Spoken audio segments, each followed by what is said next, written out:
Welcome back, everybody, and we've added another person. Welcome back to the show.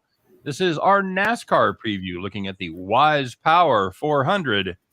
I am your host, Scott Steen, a lead handicapper at winnersandwiners.com, joined as always by Scott Reichel, senior handicapper over winnersandwiners.com. And today, if you notice, we're a three-box. We're the tri-box, everybody. We are joined coming over from his own show, Just Parlays, where he has been absolutely crushing it. Can I introduce you to Chris King, the owner of 218 Parlays this week? What's up, Chris? Actually had a third one yesterday, but we didn't talk about it because a third eight-teamer? Yeah, we had yesterday was, let me pull up my screen because we were talking about it briefly on the show earlier. Yesterday was UC Santa Barbara, Santa Clara, Golden State, Portland over, Phoenix, Memphis, Minnesota under, because remember I told you about that number, how out of whack the splits were for them. Right. Columbus, Florida over 7, Nashville over Dallas in the NHL, and San Jose over the Islanders. So what'd that pay out? Oh, I don't even know. Some ugly number that you had a couple of overtime games go your way, but that still counts. Yeah. Yeah, it does. Yeah. And so I'm sure I paid out some ungodly number that I didn't get a cut of because of the fact that you can't bet here, but So you've hit 3 8-teamers in a week? Yeah, it's just because we do so many games towards the end that No, that's not why it is. There's a lot of guys that do a lot of games that don't hit an 8-teamer in their fucking life. And sure, some people are listening to that going, I need to add more games. So, I mean, I'm not going to sit here and say I'm, the next Jimmy the Greek, because I know that regression is going to eventually come, and it's going to come hard and fast, just like, Again, I can't stress this enough. If you've hit 3 8-teamers in a year, you shouldn't really have to worry about much regression because you've already made your nut. So very good. And yeah, I don't, because you can't bet here. Right. You're down there in the armpit of the world in South Carolina. Exactly. The fucking Palmetto State, right? Yeah, I don't understand it either. So yeah, you do it just for the love of helping your fellow man. You don't. Yeah, and we also talked, just to be fair, we did talk about Murray State. I don't know if you guys talked about them yesterday or not. I was surprised they were only favored by 3. It made no sense. We talked about that. we talked about it. Yeah, I figured you did. I just didn't have a chance to catch everything because I did our show, then I had to do stuff, and then I had to do the show with LA yesterday. That he got mad because we talked about how the 76ers overpaid for Harden, especially when they did. Harden's first words were, "I'm not going to sign the option. I'm going to test free agency. So, if the 76ers don't win a title, they've wasted their money." Yep. Very good. All right. So we're here to talk racing, guys. So let's do it. Let's talk about last week's Daytona 500. It was won by a driver that we all had. We love this kid. Talked about him a lot during the show. Austin Cindric. And in total honesty, I don't think his name ever came up. I think we might have mentioned him in the Xfinity race or when somebody asked about that. Right. That's about it. It was quite a shock. He nosed out Bubba there. Nice block at the end that kept who was in third? It kept Blaney from winning, and that gave Bubba a shot at the inside. Couldn't quite get there. Good finish. Congratulations. Yeah, and Cindric is Blaney's teammate. Cindric wouldn't even been near the front if it wasn't for Blaney in the first place. Yeah, he didn't give a damn. Blocked him. Yeah, look, he wants to win Daytona. I don't blame him for that. That shit all goes away on the last lap. You guys know how that works. So here's the deal. We pick 3 drivers. We pick a kind of a favorite. We pick a mid-range, and we pick a long shot. Last week I had Kyle Larson, and we've devised a point system. It's not you came up with something, and we're just looking at the standings. That's right. There you go. Okay.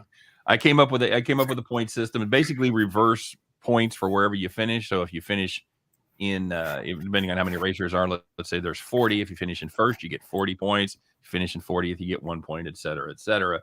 So high points is good. I had Kyle Larson. He got me 9 points. I had Austin. He was doing well until that crash at 90. Kind of the story of my day. I had Austin Dillon. He got me 16. And I had Christopher Bell, who was actually making a nice run. He got caught up in the melee. He ended up getting me 7 points. Not good. Rachel had Hamlin. That got him 4 points as Denny died on me early. Died on me. He had Elliott. Elliott did well, got him 31 points. and he has also had Haley as his long shot, got him 18, while Chris had Blaney. He got 37 points, and he got a 3-point bonus for being in 5th place. We give bonuses for top 5 as well. He had Bowman at getting 17, and he had Mr. Jones getting 12. So yeah, I was pissed. I should have stuck with Almirola when I brought him up originally. At the end of our first week, I have checked in 3rd place. I'm stalking the field. Chris has 69 points. Scott has 63, and I've got 32. So this week, you preparing for next season already? No. I'm just Daytona's a crapshoot, man. Yeah, of course it is. Always. So going forward, we're also going to reveal like our favorite matchup. So we'll do that as well, and we'll keep track of the money. And and the other way, how many favorite matchups do you have today, Scott? Like 32? I actually reduced it. We were going to be out of time, so I only got 2 this week instead of 3. Yeah, we're gonna have to grip it and rip it here, guys. So heading to Fontana, relatively flat track, 2 miles long, kind of one of those boring tracks like Michigan or Pennsylvania. That the tri-oval out there. Oh, Pocono. At Pocono, yeah, sorry, not Pennsylvania, but not one of my favorite races. I got to be honest with you. You don't see a lot of action, not a lot of wrecks. So you got to have a good run. Got to have good tires. You're going to have long runs and not have an opportunity to change your tires. So you got to make sure you can number one, keep your lug nut on. That'd be a good thing, as we saw last week in Daytona. Guys, did they have a problem with the single lug? This is the first year they've gone to the single lug. And in the first, 30 laps, we saw 2 wheels rolling down the track. Is that just an aberration, or is that something to keep an eye on? It's week 1. Like, I'm not going to overreact to it. I feel like whenever you change any type of rule in any sport, there's a little bit of, I'd say, room for growth or room for actually adjusting to the new rule. The Blaney situation was weird because the lug nut wouldn't go on, and then you look up and he's in 2nd place. So I don't really know what the hell happened there, but I do think it'll work itself out and they'll iron out the kinks as the season goes along. But I expect maybe 1 or 2 more issues here. They'll get it out of the way early and figure it out late. Chris, you on that same boat? I think Scott's right. I think every time you adjust to something new, you're always going to have problems. But you'd have to think that now they've had a week to work things out. Hopefully we don't have another issue like that. But if we do, at least there'll be cool YouTube clips to watch, right? That is a really bad look, because if that happens at speed, especially at Daytona, something like that. Yeah, that is true. That is a valid point. So you've got to make sure you get that fixed. I'm kind of with you guys, though. I think it's they had their first chance to really, really test it under game conditions and probably made whatever adjustments they needed to make. I mean, it could have been worse. Like you said, if something had happened going at 180, 190 miles an hour. Yeah, that's a problem. That could be a problem. So, all right, guys, well, let's do it. Let's talk about this Fontana race and who we've got picked out as our winner. You guys are going to love this one, especially Rachel. Scott, who am I taking? Just do it already. Who am I taking? You're taking Kyle Busch. I am taking Kyle Busch. That's right. Kyle Busch plus 750. He's done very, very well at this track. What can I say, man? He's got in his career, he has 22 starts, 4 wins, 11 top 5s, and 16 in the top 10. So basically 16 out of the 22 races he's finished top 10. That's a good body of work for me. I know he has been absolutely snake bit, but he's been good over the last 2 races there. Last 2 races he's finished in the top 5 and won one of them. How do I avoid him? Give me Smiling Kyle at plus 750 to win the race. I mean, I got Kyle Busch too. I got him at plus 850 on FanDuel. He's won it 3 times. Since February 2019, really fun stat. They didn't run this race last year. He has an average finish of 1.5. So the last 2 times he's been here, he finished 1st and 2nd. And I actually thought he did a really good job last week. If you want to go just based on building confidence from Daytona, Busch was involved in a couple of wrecks, or he was at least caught in the pathway of a couple of wrecks. Mm-hmm. And he actually did a pretty good job of keeping the car in there. And he finished 6th. So if you want to talk about the actual path of keeping your car clean, it seemed like everybody crashed right in front of Kyle Busch the entire race, and he still finished top 6. I thought he actually did a very good job last week. Let me ask you this, Chris, because we saw that a couple times where cars sustained some damage and were still able to maintain speed and keep towards the front of the pack. That's a new thing at the super speedway. It used to be you'd get a couple dents on your quarter panel and your aero package was shot. So is there something with this new car they're driving, the new aero package with the you got the underscoop there, the air diffuser? Did that help those cars stay competitive even though they sustained some damage? I think so. I mean, like they said, they're going with on intermediate tracks now. They're higher horsepower, lower downforce aero packages. So I guess maybe that's going to help them too because you've tweaked things to ramp up the motors. It's nice to see because everybody hates when you're driving along and all of a sudden your car's going from 180 to about 35 because you crumpled everything up and you look like you're in a demolition derby. Right. But we'll see how that pans out as the season wears on. God knows NASCAR loves to tweak things just to piss people off. Yep. And that's something we're going to have to watch for going forward as well. Absolutely. That was one thing I noticed, though, at the end of the race, because Bubba Wallace lost a piece of the front of his car on that crash with about 5 to go, I believe, and yet he kept going, and he ended up coming in second place. Yep. All right, Scott. All right, Chris. So we each have Kyle Busch. Yeah, I didn't know that we were allowed to pick the same guy. Yeah, we can. You can go with it. You know, we allow. Warning. That's why we do. No, I hate Kyle Busch. So it's Kyle Busch alert. Sadly, I hate Kyle Busch and I hate his brother. But if I'm going to deviate from picking Kyle Busch, then I'd have to go with Kurt Busch. He's won there once. He's got 8 top 5s and 14 top 10s in 27 runs. Strangely enough, he's actually got 4 poles there as well, which is more than any other active driver at Fontana.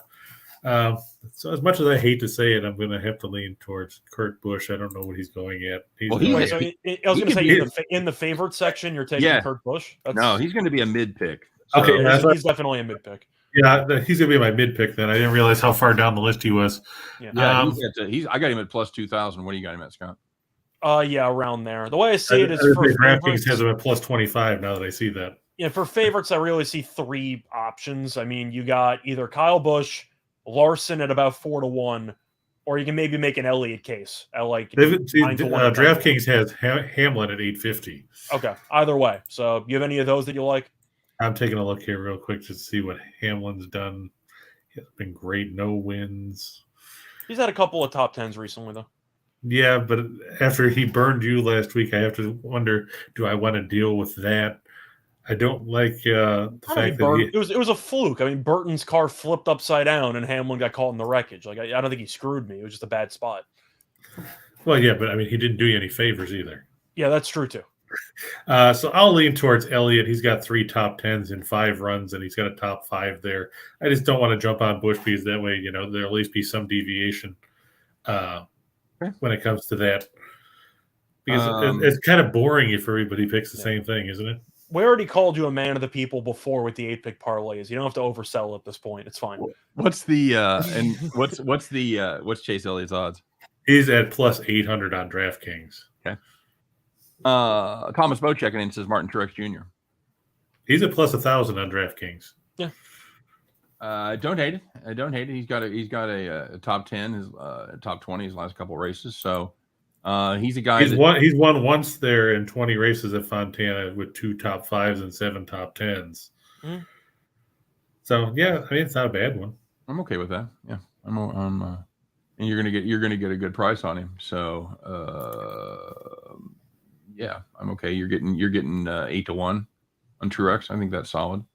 Personally, if I was going to play an 8 to 1, I'd probably play Hamlin. I just think he's more consistent. But yeah, it's a great story last week. I don't know if you guys watched the race. They did a great backstory on Truex's wife and her battle with cancer. Very good human interest story. So, by the way, since we talked about Hamlin, Truex, since we talked about Hamlin, Truex, and Busch, does that mean we're basically all in on Joe Gibbs this week? It sounds like it. Yeah, it really does. Truex, Kyle Busch, Quinella. Okay. All right. JC Stone checking in. Obviously, we're okay with that because we're on Kyle Busch. So let's do our mid picks, even though Chris already did his. So the mid picks, this is going to be the odds between like 11-1 and 33-1, I think is where it tops out. And these are realistically guys that if they make it in the top 5, you're pretty happy, right?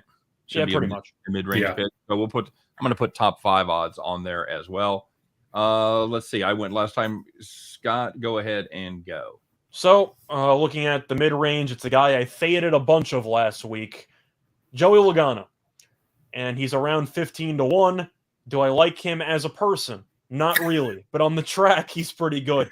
You're looking at the numbers here at 15-1 on FanDuel. I mean, he's finished top 7 in 5 of the last 6 races here. He's finished top 5 in 4 of the last 5 races here.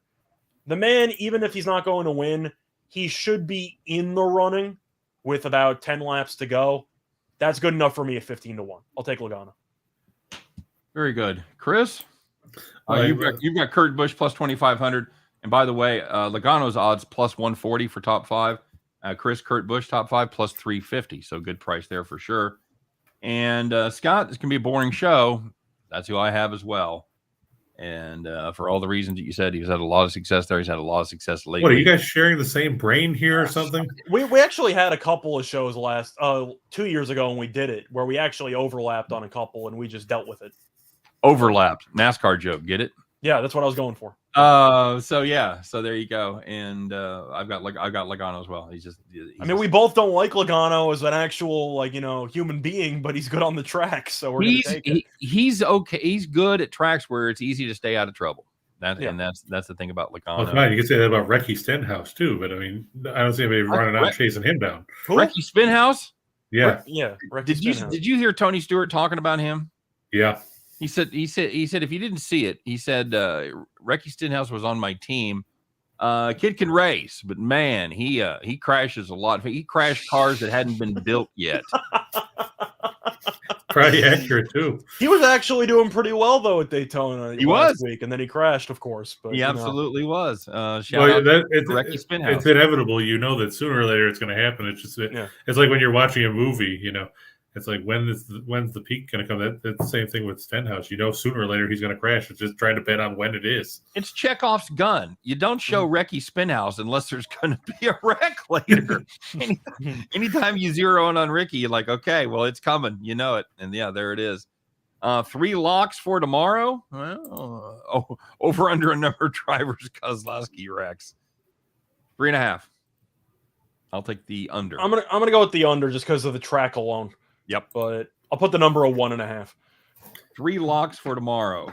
We're gonna give you our favorite matchups here in a minute. So our locks for tomorrow is watch the qualifying because we don't know who's going to be where. That's the other problem with the Saturday qualifying. That's always fun. So yeah, and again, it shouldn't make a ton of difference at Fontana, 200 laps, 2-mile track. But all right, let's do the long shot. And Chris, I'll let you start there. Let's see. I got to get my pick in before Rachel duplicates it. So I actually think there's a decent chance we're going to have the same third person. All right, fair enough. Go, buddy. I'm looking here. Boy, some of these. Chris King of preparation right there. Yeah, some of these numbers don't jump out and scream, great. So it looks like me last week.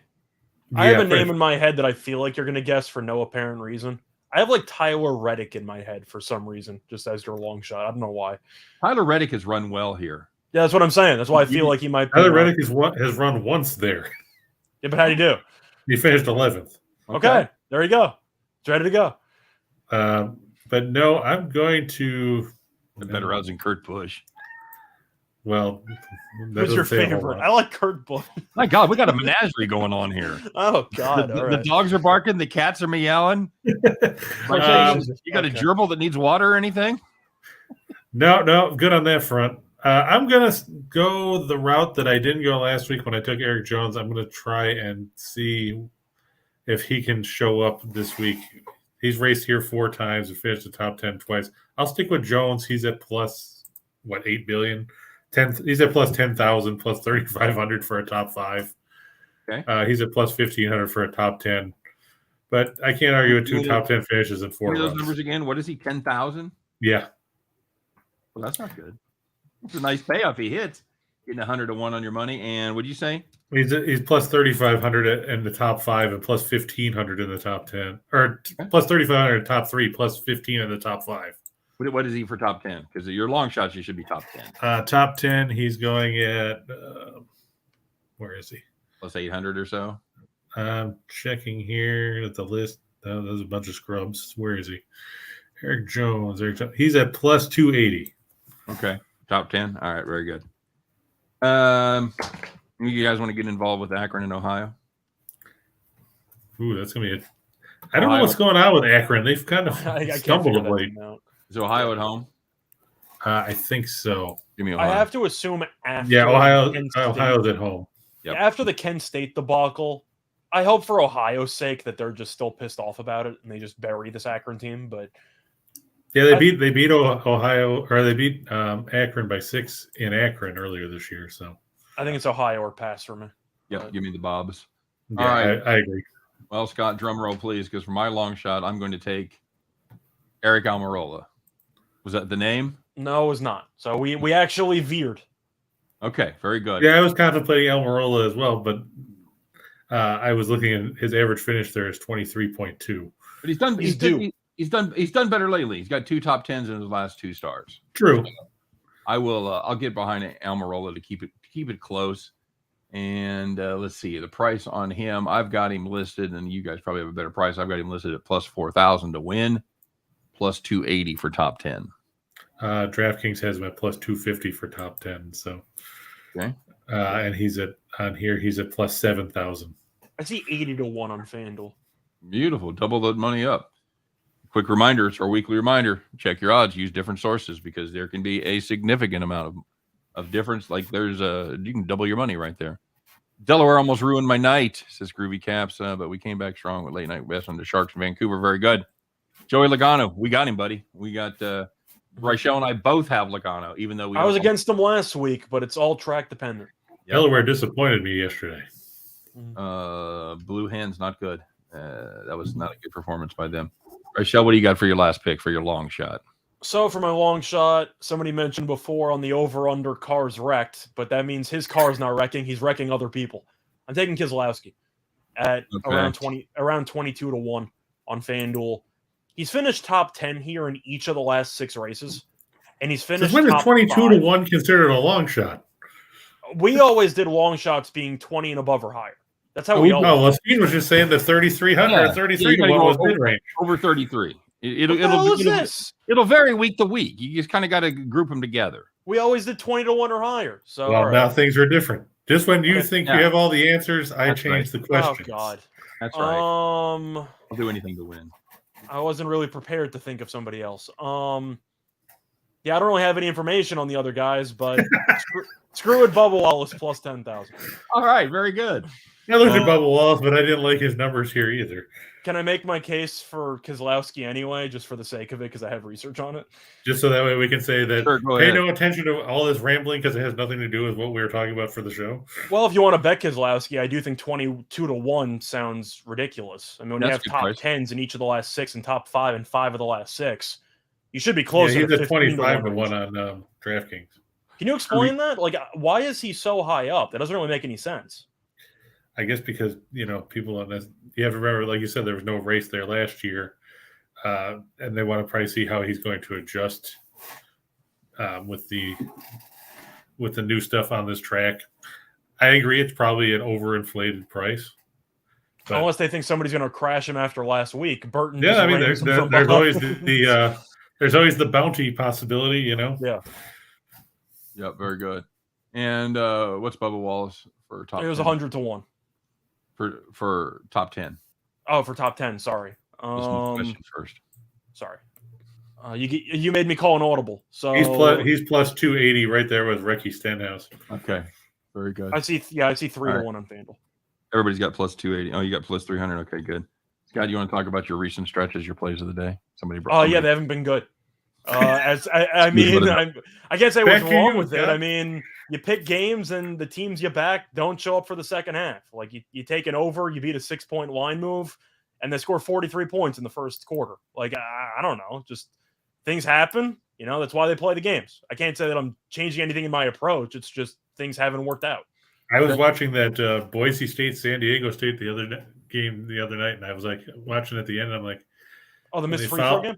Yeah, when they fouled the guy with 1.2 seconds ago, I'm like, I hope he doesn't make one and miss one and put this game in overtime, because I said this one was going to stay under the total. Mm-hmm. And but yeah, Boise State is terrible at the free throw line, and we keep saying it's going to hurt them come the tournament if they get there, because they're like 349th in the country. Mm-hmm. I'm really not sure how many Mountain West teams are even going to get in, because usually they're fighting. They're talking about 4, buddy. 3 spots. They might get 4. Like this 3 Mountain West. They got some good teams in there. Bernardi has 3 in, and is it Wyoming on the bubble?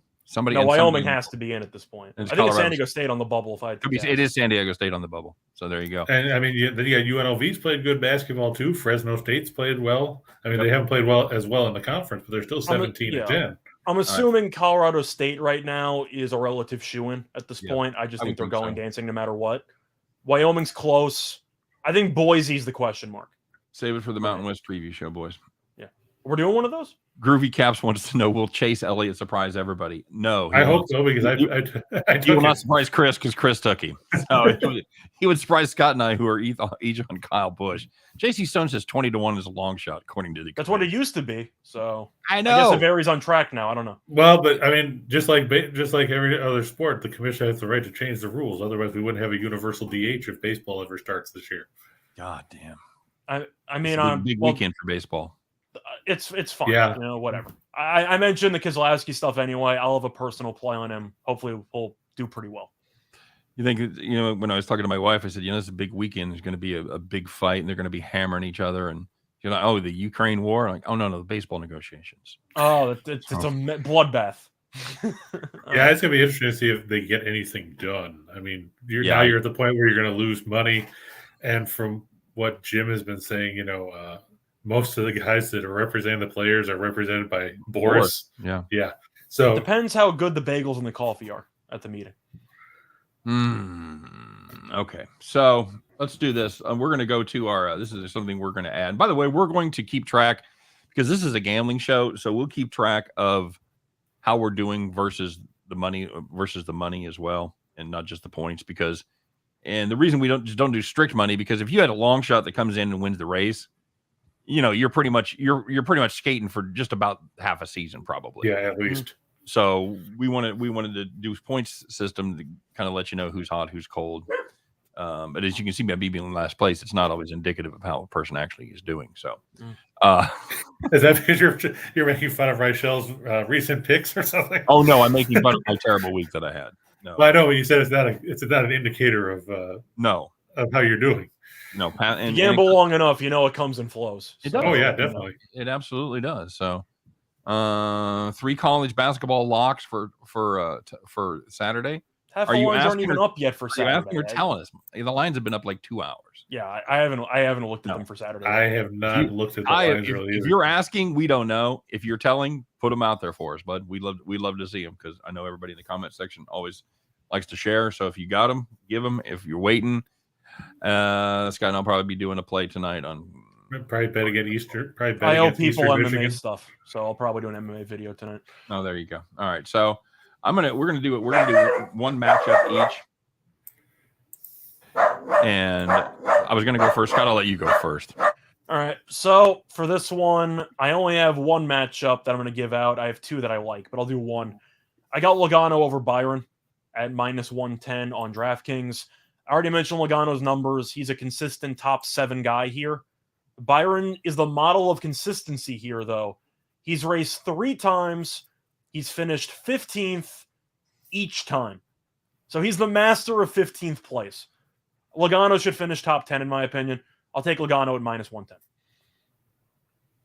Very good. I was trying to not put too many eggs in one basket, so I kind of stayed away from. I just gravitated to the drivers I like the most on the track, and that's kind of how it went. Yep, fair enough. I'm going to lay a big number here. I'm going to take Ryan Blaney over last week's winner, Austin Cindric. Okay. And we've seen it before. It flashes in the pan. Austin Cindric had a great moment. I don't think he's going to be a consistent threat for the Cup. Ryan Blaney That is a steep line. Real race car driver, and it What is is it, like 230? minus 220 is what I've got. Yeah, that's what I've got too. So probably the most wood you'll ever see me lay in a matchup, but I like this one a lot. So I'm going to take Ryan Blaney and risk putting myself in a giant hole to start the year going down minus 220, but that's what we're going to play. Cool. Chris, I know we sprung this one on you as well. So I'm going to go with Kyle Busch over Hamlin. He's going at minus 115. Like we said, Busch has had a lot of success there. I guess it just runs in the family, provided, Busch doesn't wreck, which, of course, is always a viable possibility. But after seeing how Hamlin got caught up last week, and I know both guys have had some decent success here, but it's hard to argue when you're finishing in the top 10 more than half the time like Kurt Busch has. I'm going to go with him over Hamlin in this one. Like I said, it's minus 115. Very good. Super Sly saying Friday night homework for me. Yeah, absolutely. That's pretty much what we'll be doing. Handicapping those handicapping Saturday's action. We talked about Scott and I do picks for ESPN Radio out of Denver for every Saturday, and it's hard because we have to have them in by Friday morning, and no lines yet. So that's all. It's like, well, just throw a dart out there. What the line's going to be. I like Rachel. Rachel did his recording and faded Evansville, and took Missouri State and said this line is too low. Missouri State will win by more. I just said straight up, Missouri State's favored on the road, not by enough. Since how I started it off. JC Stone is behind your Logano over Byron, by the way. Nice price at minus 110. I agree. I just didn't want to see everything go down in flames, literally, if my driver crashed. So, well, the thing about Byron is, of course, I think he's got talent. We know that he was very good on the digital racing scene when that was a thing. But I know that Chris just mentioned Kyle Busch is kind of known to crash on occasion. Byron really has a hard time keeping his car clean. And on a track like this, Logano does a pretty good job usually. This could be over halfway through the race. Oh, absolutely. Like Byron could be spun out already. Absolutely. Now watch what will happen is Logano and Byron will collide and wipe each other out. Mm-hmm. Seen it before, guys. All right, so just to recap here, everybody, we took a favorite, a mid, and for this we defined a mid of somewhere between 11 and 33 to 1, and then any long shot would be over 33 to 1. So Scott and I both took Kyle Busch to win at plus 850. Chris taking the favorite, Chris, I know Larson's going off as the favorite, but still. Well, I actually wanted to talk about that before we finish the show. Is there a reason why? Is there a reason why Larson is so low? I figured if anybody was going to be that big of a favorite, I know Larson's the best driver right now, but based on the track record, wouldn't you assume that Busch would at least be near Larson? Like, he has double the odds of Larson. Does that make any sense? No, and Larson hasn't had a lot of success at this track. He won once, but it was a couple years ago. Yeah, I'm talking about lately, but yeah. So yeah, we'll see, because he does like I said, he does have one win there. He's got seven starts, one win, 3 top 5s. But yeah, and 3 plus top 400. 10. I mean, so his top 10s are his top 5s. Right. Yeah. And like you said, the last 2 races he finished 12th and 21st. I mean, I'm looking at Larson this week, kind of like I'm looking at Elliott. I feel like his odds should be somewhere around there. You have a guy who's been in the top 10, some top 5s, hasn't had a ton of success actually winning. I know he won once, but still, I believe Elliott came in 4th the last time out. But the point is, plus 400, I need a guy that's actually won here repeatedly. You would have thought Busch would have been up in that range. Kyle Busch is the track record I look for when you see a clear-cut favorite in a track. And he's just not. That's just not what Larson's record is here. Yep, agreed. Chris has Chase Elliott plus 800, excuse me, to win the race. And our mid-range picks, again, Scott and I match up. Boring. We each have Joey the Kid Logano at plus 1,500. Mid-range picks are guys that we would be happy to see him get in the top 5. Usually going to be a plus money price for top 5. And that is the case with Joey Logano, as he is plus 140 to finish in the top 5. Chris, even though he hates the Bushes, he will take one of them. He's going to head for the mountains with Kurt Busch at plus 2,500, and Kurt Busch, nice price, finished top 5 plus 350. I hope nobody murders them. Our long shots go over 33 to 1 to win the race. I've got Eric Almirola, Eric with an A, by the way, plus 8,000, finish top 10 plus 280. Scott has Bubba Wallace to finish. It's debatable. I got Keselowski, but I got overruled. You like, okay, so he likes Keselowski as a mid-range pick, but not better than Logano, by the way, for the record. I mean, So, I had the like trifecta. I was ready with all three, and then you tell me I gotta pick a fourth. Like, thanks. That's right. You're welcome.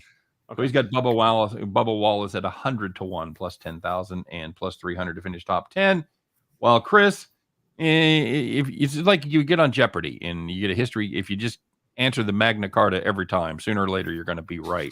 And he's or you be like Cliff Clavin and you go, who are three people that have never been in my kitchen? Never been in my kitchen. And one of those people is Eric Jones.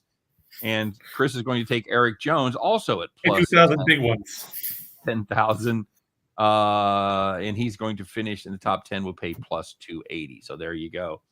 As far as our favorite matchup, I'm laying the wood, taking Ryan Blaney over rookie Austin Cindric, coming off his likely to be highlight of his life last week as he won Daytona. I'm looking for a letdown there as the veteran Ryan Blaney takes care of business at minus 220. Scott going all in on the Joey Logano basket, throwing all his eggs in the kid's basket. He's got him over Byron at minus 110. We're going to talk about how he shouldn't be called the kid anymore like we did last week. Yeah, he should be the man. The still trying to hit puberty. The prepubescent youth. There you go. Yeah. That's a catchy nickname right there. The prepubescent youth. Back at it again in second place. And Chris, who once again, quick reminder, hates all things Busch, will take Kyle Busch over Denny Hamlin at minus 115. So there you go.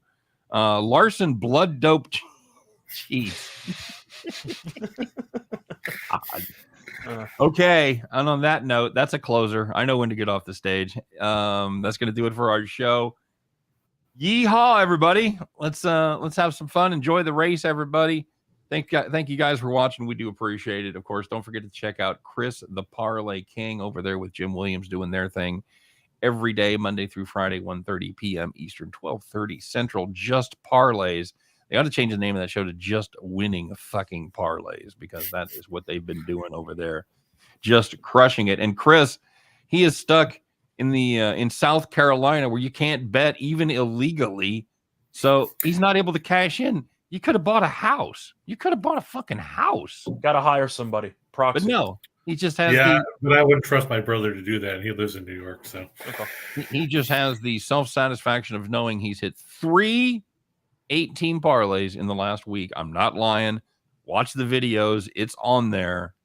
It's hard to make it up when there's video proof on their YouTube channel. So check out Chris. And, of course, check out me and Scott each and every weekday as well, 3 p.m. Eastern, 2 p.m. Central on the Winners and Wonders Sports Betting Network, as we will help you in your journey to head back to the